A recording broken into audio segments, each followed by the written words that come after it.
Hey, this is Tiqqle, and in this video, we're going over some Resto Shaman games. I'll be doing a voiceover and I'll also be playing some of the clips where we were doing threes. It was Windwalker, DH, Resto Shaman. We were in Discord for most of them, but I'll be talking over them because I'm a little bit more only calling out things when they need to happen. So I'll be telling you my thought process as we go through this. And a big shout out to Jacqueline, who reached out to me on Twitter and said, hey, could you show me some examples of some 3v3? He said specifically Rogue. You'll see some Rogue games here, and you can see how I played around those. So let's go ahead and jump into it. The first game is against Melee Cleave, which we're pretty scared about, honestly, because this is a team that I know is going to grip me in. They can do a lot of CC to me while I'm in the kind of kill zone between all the melee and even the Paladin. The Paladin could also do damage as well. I need to be staying back, but you'll see what happens. I get pulled in and I start to panic a little bit. This is the first game, getting warmed up maybe. I don't have Earth Shield on the DH either, which is unfortunate, but you can see we're starting our CC go. Our beginning of our process, and we've already talked about this, is the DH is going to put a cage, which is a 4-second CC,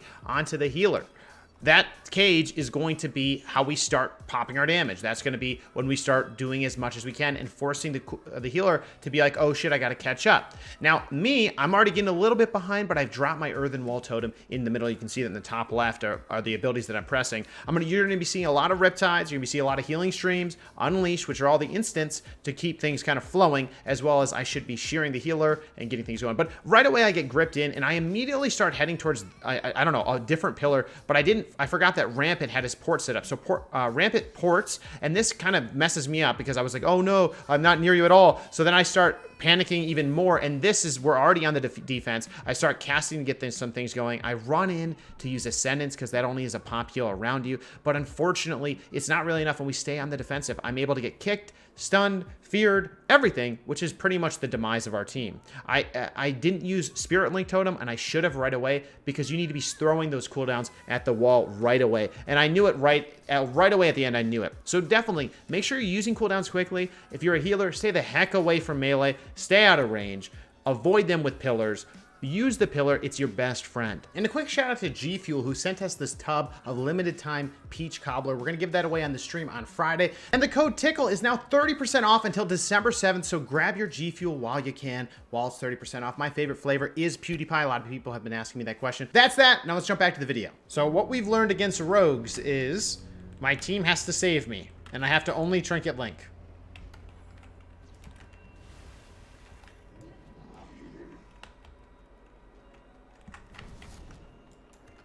Earthening myself. Didn't even earthen myself. He got disarmed by Rampant. He saved my ass. Gonna ascend on him. He got Darkness to save his life. I'm gonna stay over here. Gonna bait the kick. Didn't get it, but I did get Aura Mastery off, so I can definitely heal through this. I'm gonna do some damage. They already killed the other guy, so it doesn't even matter. I have to like just live long enough for my team to kill the other team. Duh. But really, that's really what it is. I don't really want to get in there, but I have to be near my DH. DH can save me, pretty much, so I got to roll in with them. Earthening early. Shrill Streak's coming. Hexing. Incap. Okay, Rogue is over here, so that's good. I'm going to stun out of the Incap, because that's easy to do. Stun me. Rogue almost died. So their offensive pressure made it okay for me to live. He's going to try to go me, I guess. I'm going to try to get next year. Oh, didn't get it. Ascending to try to live. Yeah. Alright, so yeah. So here, again, against Espri's Rogue, I cannot trinket unless it's Trinket Link. I got to stay with my guys. Stay in there in case they need to trinket to save me. And that's the deal. I'm going to pre-cast some heals out there. I'm going to use Healing Stream. I don't really want to be out here in the open, but I'll do it. I'll Dispel him, just because why not? I'm going to try to get combat. Okay, this is my Trinket Link opportunity. But I'm not going to do it yet. Didn't use anything. Okay, he already dug, so we're going to chill on that. We're going to go ahead and we're going to cap the Druid out. Ready, ready, ready. Capping. Nope, didn't get it. I'm going to go ahead and Link. Holy shit, I trinketed for the Link. Crazy, dude. Crazy, crazy, but luckily we won. I lived long enough. Holy shit. The next game is against Tiqqle. Tiqqle is probably the most insane comp in the game. Sub-Rogues can kill you very, very quickly. Marks can. Disc Priests do a lot of damage. So right away, I know I got to be next to that pillar now, okay? And if they go out of position, I got to punish them. But I want to be line of sighting the Marksman Hunter so he can't trap me or set up on me. and I want to be out of the line of sight of the rogue so he can't shadow step to me. These are key things you got to be thinking about positionally, which can pretty much make or break the game. If you deny them crowd control, you're denying them from doing their setup go. So you'll see us right away want to do our apply pressure to them. The game is so momentum based. It is crazy. So right away we see the Disc Priest is out of position. I see him out there, and I'm able to go ahead and cast Hex with Aura Mastery and instantly get that 6-second Hex. I should probably drop Earthen here. I see the damage is coming, so I trinket right away, and I have to keep kind of the momentum going. You see the DH chains off of my full 7-second Hex with a 3-second stun. This allows me to use my PvP talent, which reduces the cooldown of Hex, so it's instant. I mean, there's no cooldown. I'm able to spam it like a mage, so I'm able to, off of that stun, get another crowd control. Getting those chains, even in a melee composition, is huge. Even though you think we might have enough damage alone, this is how we force pressure. You see the hunter immediately goes into turtle form. And so there we go ahead, we got so much pressure, the rogues already used vanish, all that stuff. So now I'm scared. They're going to set up, they're going to use this as kind of their reset opportunity. So I'm like running away from the hunter. I'm again just holding that pillar. Here I have a miscommunication with the DH. He's dipping down so low and we know it. We're either need to use Spirit Link, we need to use darkness or something. And I get stunned, so we're panicking. I don't have a trinket, I have nothing. He uses darkness, and that keeps him alive. He also gets mind games put on him, which means he should probably stop doing damage because he's probably damaging himself with Link. And I throw Link out there. I use my Spirit Link totem. I top everybody up. We got to keep the momentum going. I will throw my cooldowns down because these games don't last very long. And here you can see two things just happen. There was an incap from the monk onto the healer, and then I drop a capstone. It's actually a great combo. If you're playing with a monk and they incap anybody, particularly the healer, you can use your capstone totem around 2 seconds or less. It has to be below 2 seconds, so exactly 2 seconds or less, because your capstone will stun them for 3 seconds, but it's on a 2-second delay. So keep that in mind. So you can hear us communicating. I'll back it up for that CC go. We kind of are panicking, and then you'll hear us go. I cap out. Sap Priest, cap out. We already got the kill, you know, but that's what it's about, is communicating with your team, getting those CCs after CCs, and keep pumping. Now, the next game is against Arms Marksman. Here, again, another scary team, all physical damage. We got to be careful. And what you'll see is they're going on the offensive first, and they're able to counter us pretty well. So here, again, I'm kind of like playing really slow. I did Earthen, but he's jumping out of it. They're coming over in case I get trapped. They want to soak the trap or reverse the trap, though they kind of delayed this. This unfortunately gave them a great opportunity to stun us and to really deny us anything, any pressure. And unfortunately, he perfectly stunned me as soon as I used a trinket. You can see it. I trinketed and I instantly got stunned. I didn't save a life. I should have trinketed, linked, and then worried about it. They're worried about the rest. That would have saved the team, but unfortunately I didn't. I was a little slow.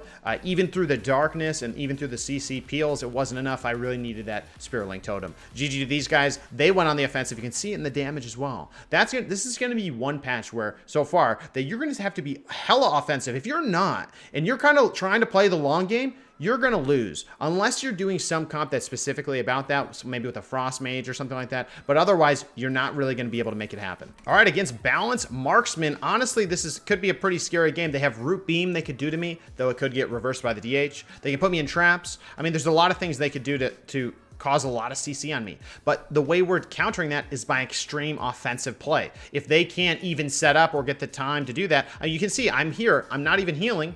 I'm casting Root on the healer. Then I'm dropping a capstone on him. So I can just start the CC chain. There, Balance wasn't able to get the, it's just over immediately. So like those things right now are really fast, and I think healers maybe aren't ready for this speed, but it's really just cooldowns. Trading cooldowns so fast. There, the monk probably should have trinket cocooned, but we're CCing him so fast. You know, you saw the root cap to incap, and I was getting ready to hex him even though there's a balanced root on the team. So much pressure.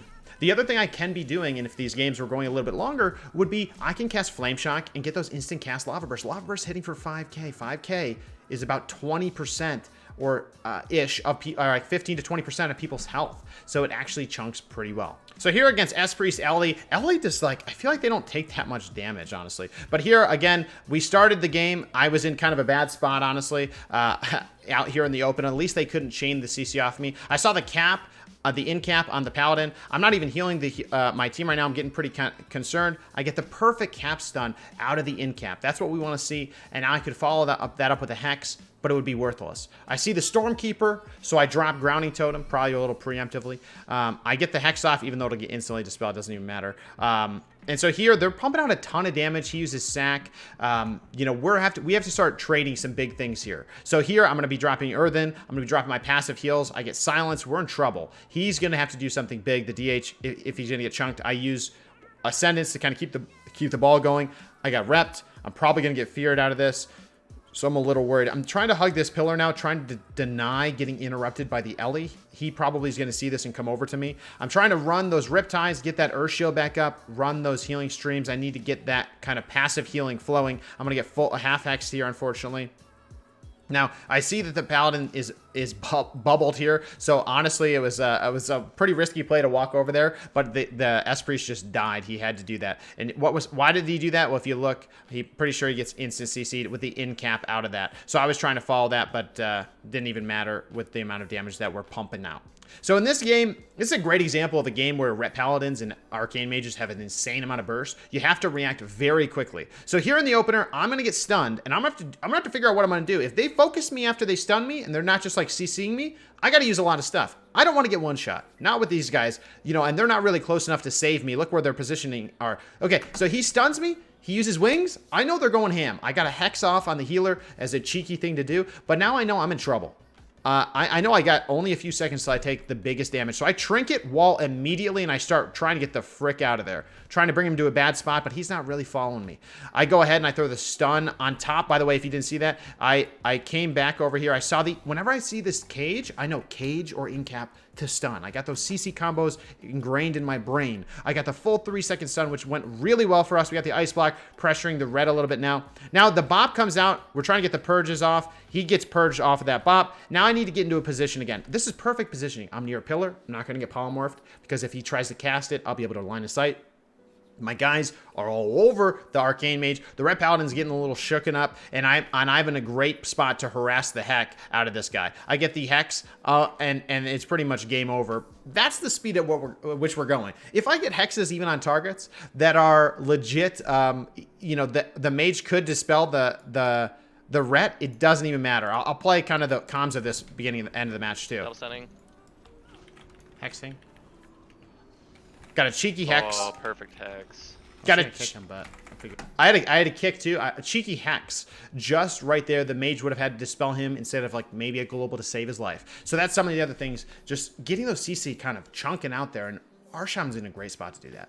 Really has a lot of potential. And you're not even seeing me be offensive. We'll do a different video where I'm even able to be offensive, probably with a caster team where I'm actually going to be contributing a ton of damage. And thanks for watching. This is just a review of some of the games that I just played the other day with my buddy Rampant and his friend on DH. So check out their links down below to their streams. But I just wanted to go through what the thought process was in these matches, what we were trying to do to win, and this even includes some losses to say what I could do better. I think reviewing your own gameplay is critical to get better and to actually understand what the heck's going on, especially in this meta when it's going so fast. So with that being said, let me know what else you want to see. Thank you so much for this request. Hit me up on Twitter, Discord, or wherever to let me know what else you want to see me do. I've included some rogue games specifically because you asked for them, and we'll see you in the next one or on stream every day. Twitch.tv/TiqqleThis. Have a good one.